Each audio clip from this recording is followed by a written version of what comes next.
Welcome to Haunting Live Podcast, a place where we bring a new paranormal guest each episode to share their journey and experiences. For more Haunting Live real experiences, be sure to follow us on our social on Instagram, Thread, Facebook, and also Blue Sky. And don't forget to also check us out on our official website, HauntingLivePodcast.com. Hey everyone, check out our merchandise that we have now listed underneath HauntingLivePodcast.com. We used to be on Etsy. We are now on HauntingLivePodcast.com with our merch store. Check it out. We've got so much items all together with cleansing items and crystals and so much more. Check us out, HauntingLivePodcast.com. Check out Divine Oracle Podcast with your hosts Gypsy Lady Eva and Brother Chris as they discuss spiritual topics and current events.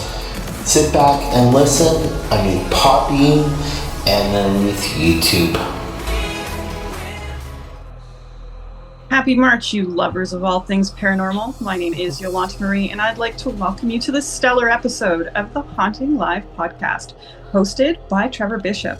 Today's guest isn't just a host of a paranormal podcast, Strange Familiars. He's also a talented folk musician, paranormal investigator, author, and illustrator. His illustrations have appeared in comics, fanzines, magazines, and books. Rumor has it that today we might hear I Have Never Minded the Loneliness. Now that sounds intriguing. Yes, it does. Yeah. And hello, Tim. Welcome to the show. Oh, thanks for having me.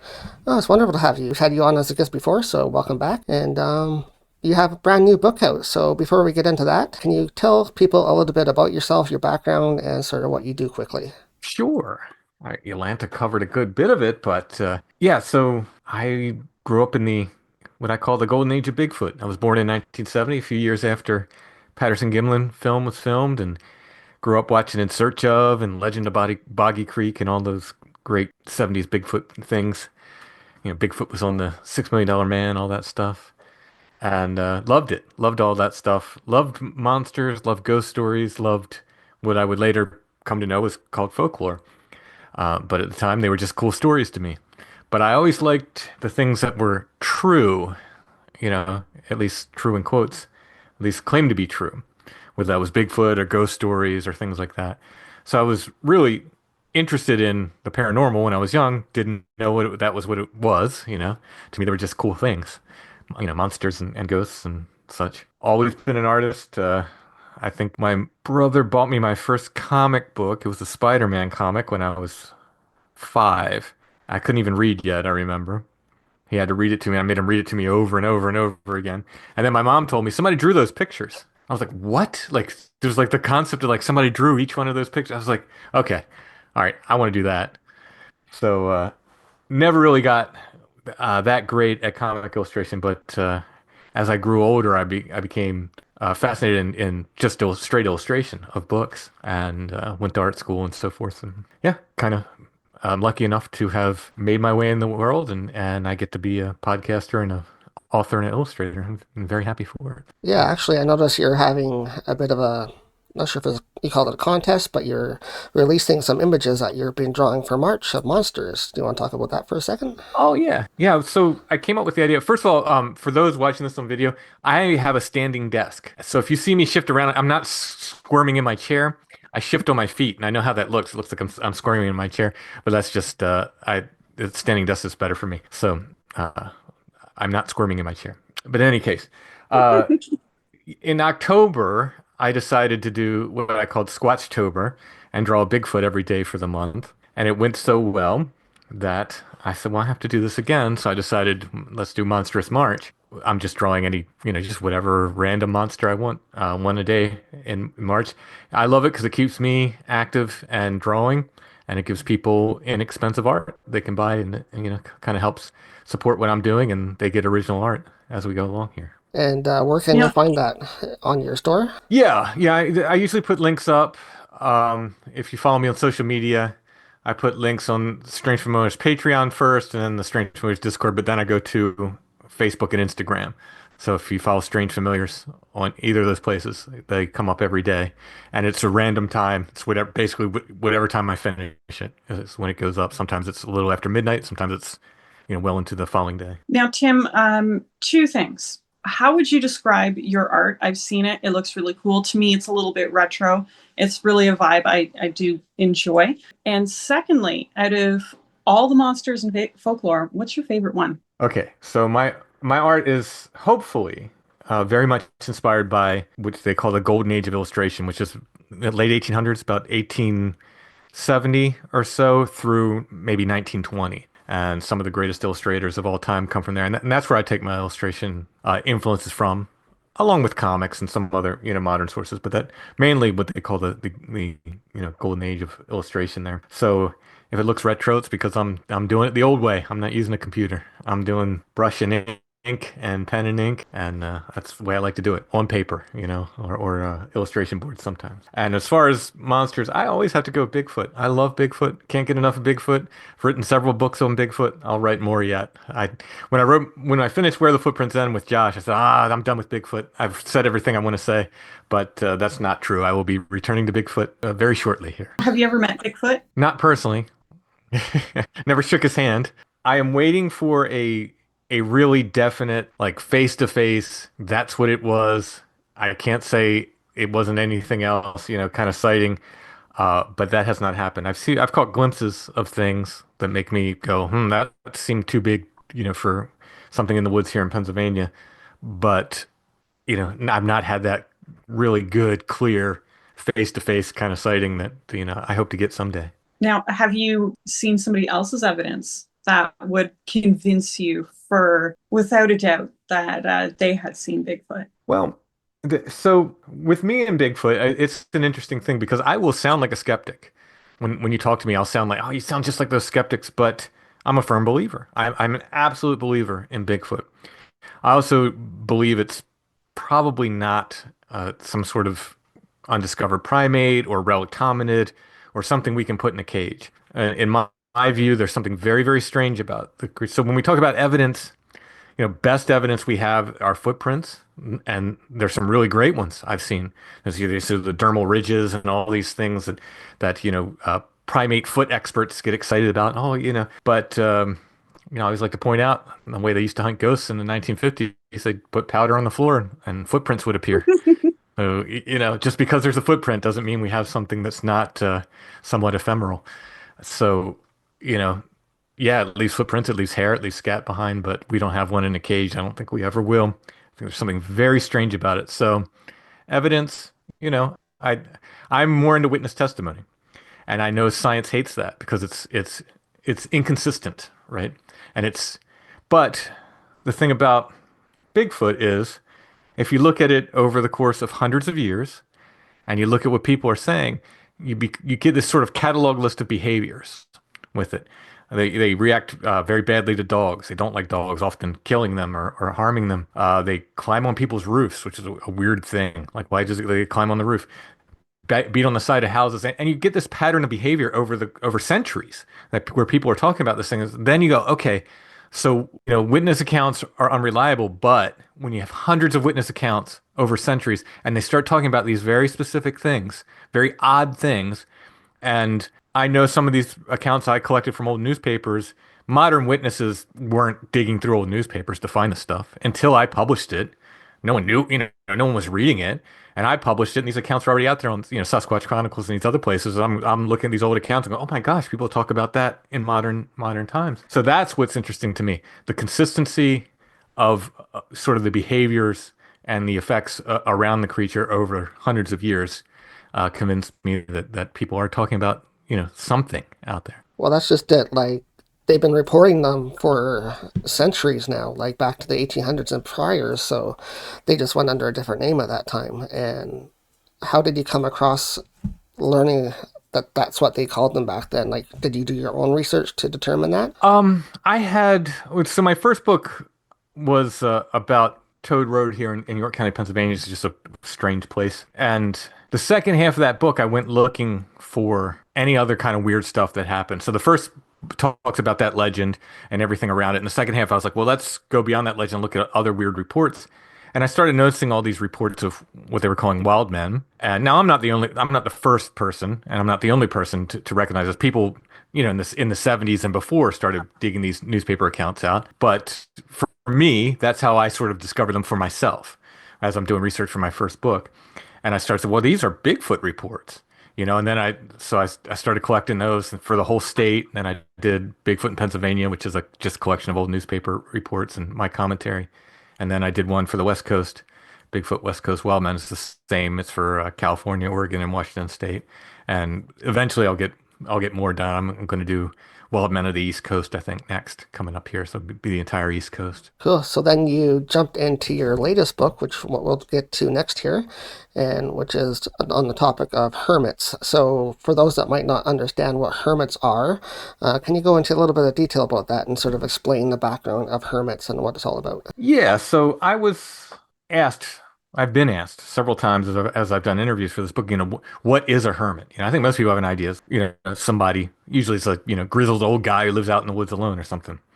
And very basically, my definition is someone who wants to live alone. And it's a very basic definition, but that's because as I did research on these hermits, I found most of them do live out in the woods alone. But some of them live in cities. They just live alone. Some of them live, right outside of town. They just live alone. So, the general description is it's just someone who wants to live alone, I think, is my best definition of a hermit. I became interested in them through actually a paranormal connection because when I was writing those books on the old wild men, my wife bought a photo of a hermit. It's William Woodruff from Colebrook River, Connecticut. And she put it on my desk and she said, "This guy looks like a wild man. You'll like him." And just sat it there. And it got shuffled under papers and months went by and it shuffled to the top of the pile. And my desk is a mess, as you might imagine from that. And I had a few minutes that day. I picked it up and I said, "Oh, I'm going to see if I can find anything on this guy." And I typed it in and these stories started coming up, these newspaper articles about this guy. I was like, well, he has this incredible life story. So it started out with that, with her saying, "Oh, it's a wild man." And then, but the interesting thing about him, and this is the first hermit I researched, himself was mistaken for a wild man. They were having a wild man flap in Winstead, Connecticut, which is, I think it's about 7 miles from Colebrook River, Connecticut. And he lived on the road between the two towns. And one day he came out of the woods. Well, someone came out of the woods and it was clearly a human. He was wearing overalls and was, had his hand in his pocket, and they say he had a long beard. Scared people because they're having this wild man flap. He walks out of the woods, and whatever passerby like scared him to death because they thought it was the wild man coming out of the woods, and they reported in the paper. And I'm not 100% certain it's him. It certainly sounds like him, and he would have been in the right place for that. So I think there's this wild man connection to the first hermit I started researching. So it kind of all came together for me there with my wild man research, and then from there, I just got interested in other hermits. I started collecting other photographs. My wife and I, today, the reason I was a little bit late to our interview, I was at a photo convention today outside of Washington, D.C. We collect antique photographs, and I started collecting hermits. And then I said, I should write all of these guys and women. There's women too. All of these people have great stories. They have great life stories, like really interesting. And eventually I said, I got to write a book. And then so I based it on my photo collection. Almost everybody, I think there's 3 or 4 hermits in the book out of 38 or something I write about that don't have photos. But every other for hermit in there, you can actually see what they look like. Often you see where they lived and so forth. Because I have this pretty massive hermit photo collection at this point. Would it have been hard to get a photo of something like that in those days? Like, would it be easy for them to take a camera and go ask them to take a photo, or how hard would that have been in those days to do that? Yeah, so most of these hermits are from the mid 1800s up to again 1920 or so. Every town had a newspaper, and didn't have the internet back then. Even little towns had newspapers, and every town wanted human interest stories. And almost every town had a hermit, and at some point they went, "Oh, there's that old guy who lives up on the mountain there. We should go do a story about him. What's his story? Why does he live alone?"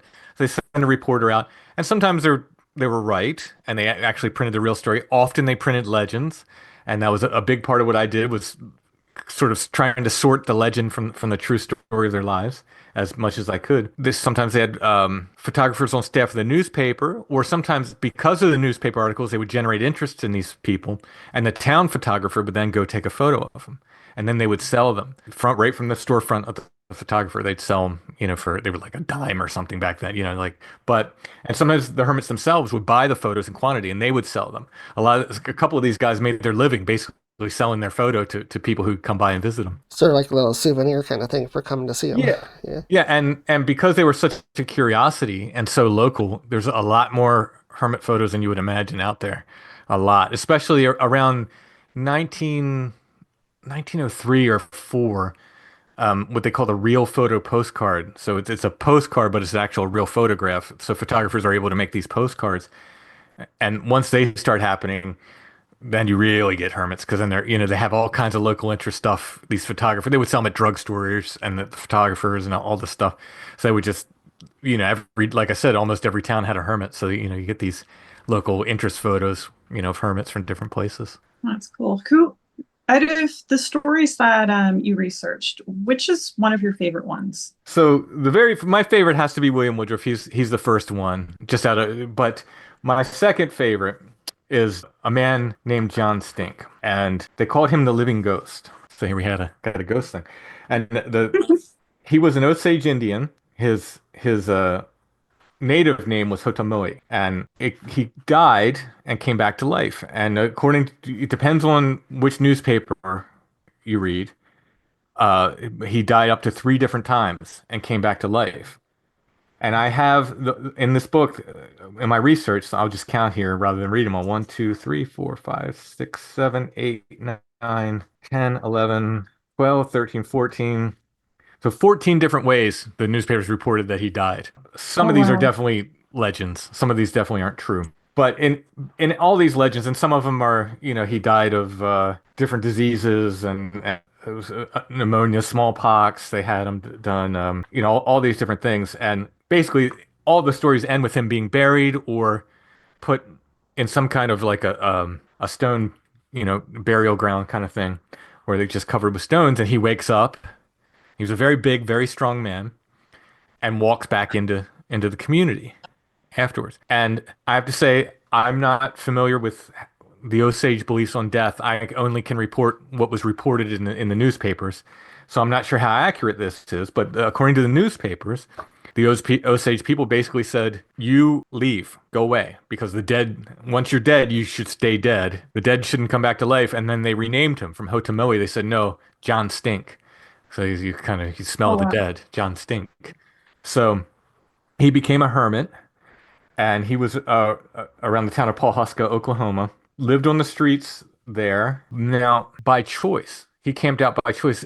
In the early 1900s, there was an oil strike on Osage land, and they became per capita about the richest people in the world, including John Stink. They all got a portion of this oil money. So he had plenty of money. He could have lived in a mansion. He just wanted to live outside. And he had a pack of dogs that he lived with. And I found a notice in the Pawhuska paper. They were having a rabies outbreak. And they said, look, due to the rabies outbreak, all dogs have to be muzzled except John Stink's dogs. They made a specific exception for him. They said his dogs don't have to be muzzled. He was with them all the time. They were super well trained. Everybody knew John Stink and his dogs.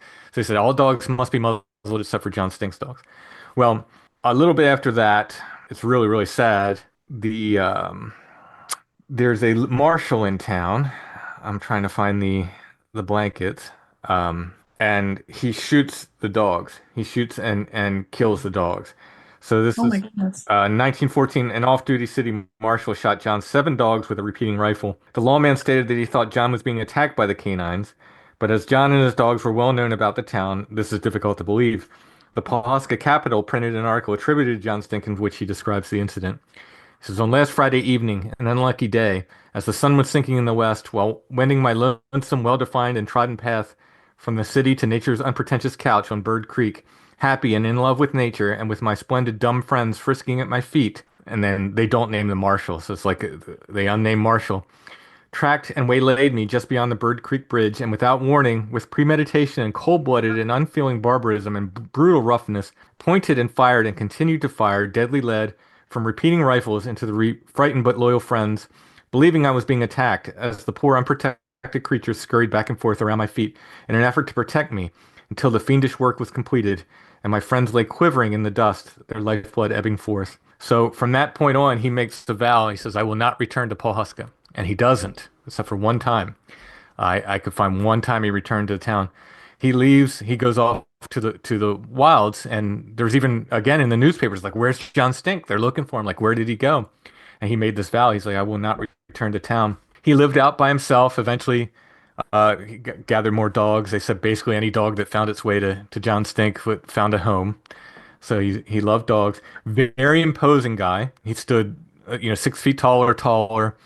Had a knife on his hip, and eventually he buys some property and just puts a barbed wire fence up. So a lot of the photos of him are him standing at the barbed wire fence, looking very imposing. But he was a super nice guy. He gave $1,000 to every church in Pawhuska, which back then was a huge amount of money, 1910 or so. He paid tuition for Osage girls to go to private school. He just outright paid their tuition, and I think he was responsible for building what they call the American Legion hut, the American Legion building there. So, very generous man, and it seems like he just wanted to live alone. Ends up dying at his funeral. They said his dogs were right there at his coffin. They had a Catholic ceremony and an Osage ceremony for him both. And then he's buried in the mausoleum in Pawhuska, which they said only the wealthiest people in town were buried there. So it's a pretty incredible story of a guy who was in some way outcast, or maybe he just decided he wanted to live alone, and but lives this pretty amazing life on his own terms. Oh, wow. Really interesting story. And that was the final time he passed away. He finally actually did pass. Yeah, yeah, and interesting. There's no ghost stories about him around the town, but there's ghost stories about his dogs around the town. They say you can still hear his dogs howling around, Oh, wow. That's cool. even though they called him the living ghost, and he returned several times. But yeah, when he finally died, he died in let's see, April of 38. He fell and broke his leg, so he made it to 1938. He was 75 years old at the time, but he contracted pneumonia from basically from that incident, and ended up dying in September of 1938. So he's one of the ones that lived. A couple of them in this book made it to, I think one might have made it to the 50s. I have in here, but most of them didn't make it past 1920 or so. A very interesting story. How would you compare nowadays, I guess, like people that are homeless or choose to live on their own like that, to people that did that back then? Would you compare it to the same level, or is there a different level to it these days? I think it's very different, because I think back then there was more. I won't say we were freer, but we were less litigious. And it seems like these people could just walk out and build a cabin wherever. And even if it was on somebody's property, a lot of times they were just like, oh, okay, well, you're not hurting anything. Go ahead and stay there. Even if it was on like state parkland or something, well, he's not hurting anything. He can stay there. Nowadays, I think you don't have it as much because, and maybe this is necessary because of how litigious we are. I've seen more no trespassing signs since the pandemic than I've ever seen before. It's very frustrating to me, but I also understand it because I know how people are. You go into somebody's property, you break your ankle. Some people are going to, rather than say, oh, I goofed, my mistake, Yeah. I broke my ankle. Some people are going to go, I'm going to sue that guy. I broke my ankle in his property. So I understand on one level why that is. But I do think these people are a product of the times. I don't think it could happen nowadays in many cases. You'll hear about modern hermits here and there. There was one up in Maine a few years ago, and he had lived as a hermit for like over a decade, but they finally caught him, and he was basically breaking into people's summer homes when they weren't there just to get food. He wasn't, stealing anything of value, but they finally caught him and, basically said, you can't live like that. So I think it's just that they were a product of the time. I just don't think it can happen these days. It's not quite the same as being homeless. There was an itinerant hermit in the book, the old leather man, and he walked around New York and New England and New York and Connecticut in a loop. I think it was every 34 days he made a loop, and he like clockwork. He would be like, they planted crops by this guy. He was that regular. He walked 10 miles a day. He had a big leather suit that he sewed himself. Like he took the tops out of old boots and made this patchwork leather suit. The suit itself weighed something like 60 pounds, all leather, hot in the summer, cold in the winter. Leather's not great insulator, and made his own boots with wooden soles. So if you think about that, they're completely inflexible. So he's basically stomping 10 miles a day in these boots, but he chose to live that life, and apparently he never begged. He would stop at the same houses if somebody had given him tobacco or food before, he might stop at that house. But he didn't stop at any new houses. Never begged, never revealed anything about himself. He is a rarity. Even these folks from the 1800s, most of them I can find. I can find them in the census records. I can find death certificates. You can find they'll pop up here and there. If they were employed, we can sometimes find that. If they're immigrants, sometimes we can even find the ship they came over on. But the Leatherman is a true mystery. There was an article written about him. He pops up in the 1860s and just starts walking around, and he sees this curiosity in this leather suit. And somebody writes an article in the 1880s called Mystery Solved, and they tell a story about the Leatherman. They said, oh yeah, his name was James Bourgelat or Jacques Bourgelat, and he was involved in the leather industry in France, and it all went wrong, and he came to America, and he walks this loop as a penance because he basically was supposed to marry this woman. Her father was a leather merchant, and he made bad investments, and the leather market crashed, and he lost all his money, and so he supposedly does this loop as penance. And they said Jules Bourgelat, that was his name.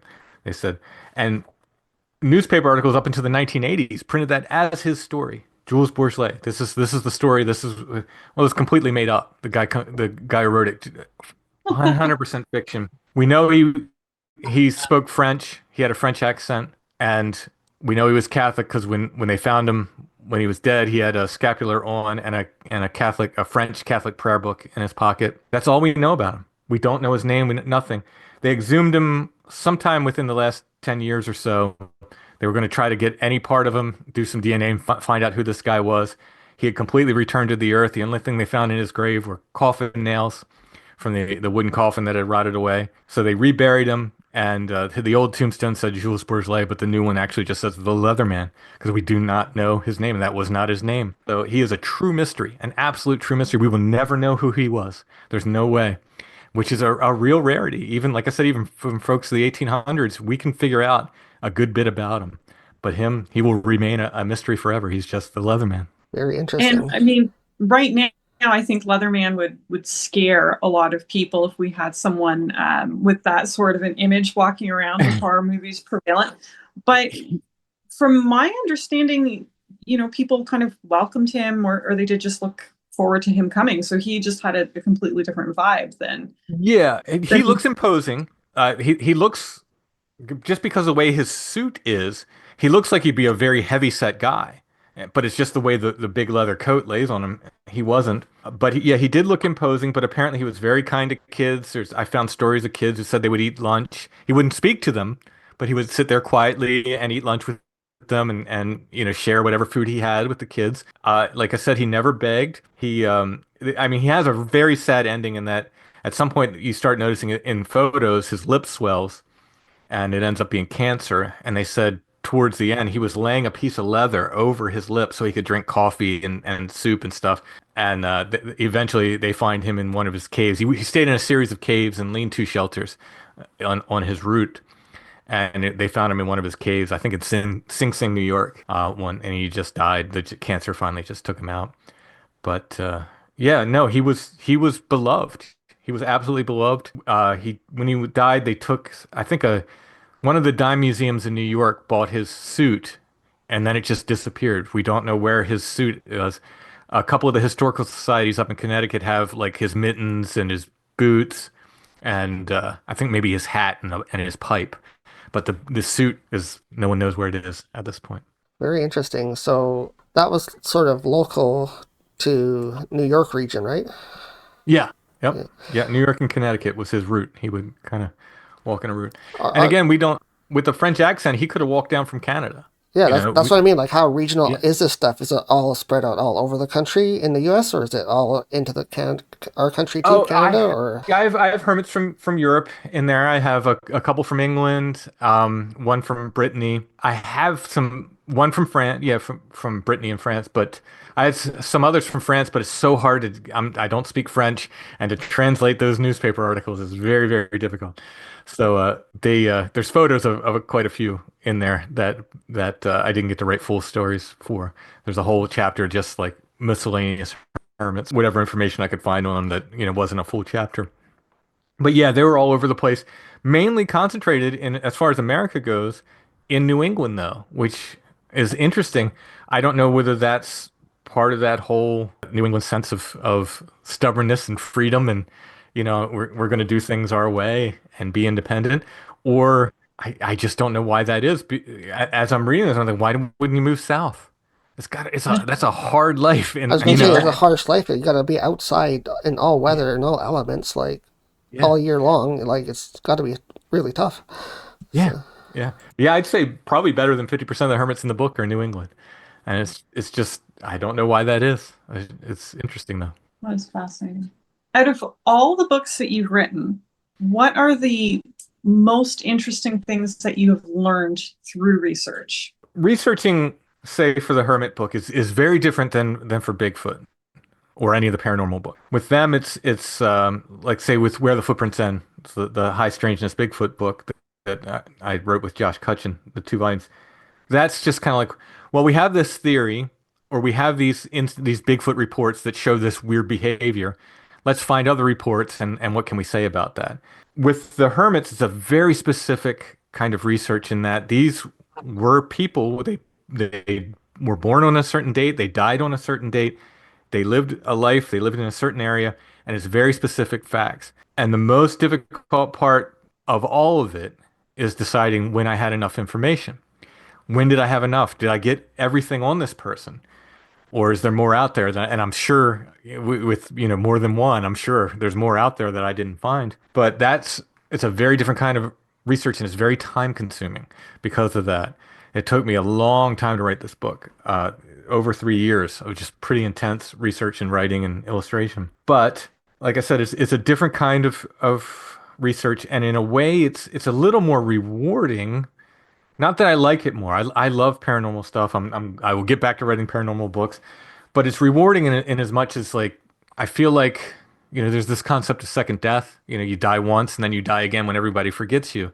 I feel like, oh, I'm saving these folks from second death. I'm rediscovering these stories, and in that way, it feels very rewarding. It's like, oh my gosh, I get to tell this guy's story, and maybe somewhere down the line, somebody else reads this book and gets excited, and maybe they'll find some more hermits they want to write about or something.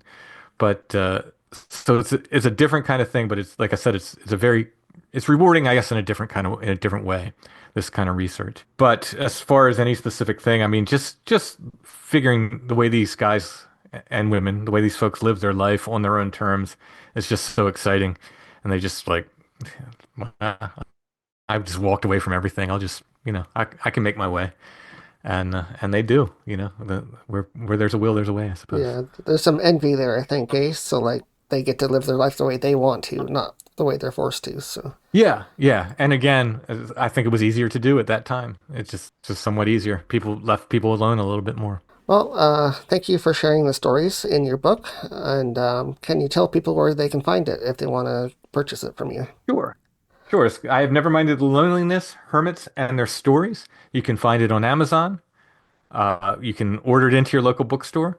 You can get it directly from me. Strangefamiliars.com is the easiest place to find me, and all the links go to stuff that's all me there. So any link there is associated with me. So you'll find it at strangefamiliars.com. Awesome. It was really awesome talking to you, Tim Renner. And how often is your, because you did pitch Strange Familiars, just so everybody knows, how often is your podcast posted? How often? What can they expect from that too, quickly? So weekly, And the main thing I do is mostly I talk to witnesses of the paranormal, whatever that is. It can be ghosts, Bigfoot, UFOs, whatever it is. I like to get witness accounts straight from the witness, but I also like to go out to places, and there was so whether it's a haunted place or maybe there was a Bigfoot encounter there, and record and see what happens. So sometimes you get to hear us go to these places and record, and those are my favorite shows to do. But you can go to a place 10 or 20 times before something happens that's worth, doing a podcast over.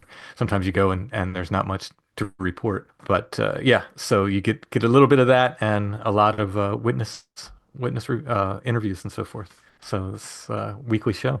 And I'm loving it. I haven't gotten tired of it yet after 500 and however many episodes. 518, I think. Oh, wow. Yeah, you just crossed your milestone there a while ago, so congratulations on that. Thank you. Well, thank you so much for joining us, Tim. We'll have you back again when you got a new book out or something, so or if you just want to come back on as a guest and talk about paranormal stuff. So thank you for coming on. Anytime. Thanks for having me. Miss one of our episodes? Replay your episode on Rhode Island Broadcasting. Show your support for Haunting Live by supporting our broadcast partner, Rhode Island Broadcasting. Find them on YouTube. For more Haunting Live real experiences, be sure to follow us on our social on Instagram, Thread, Facebook, and also Blue Sky. And don't forget to also check us out on our official website, HauntingLivePodcast.com.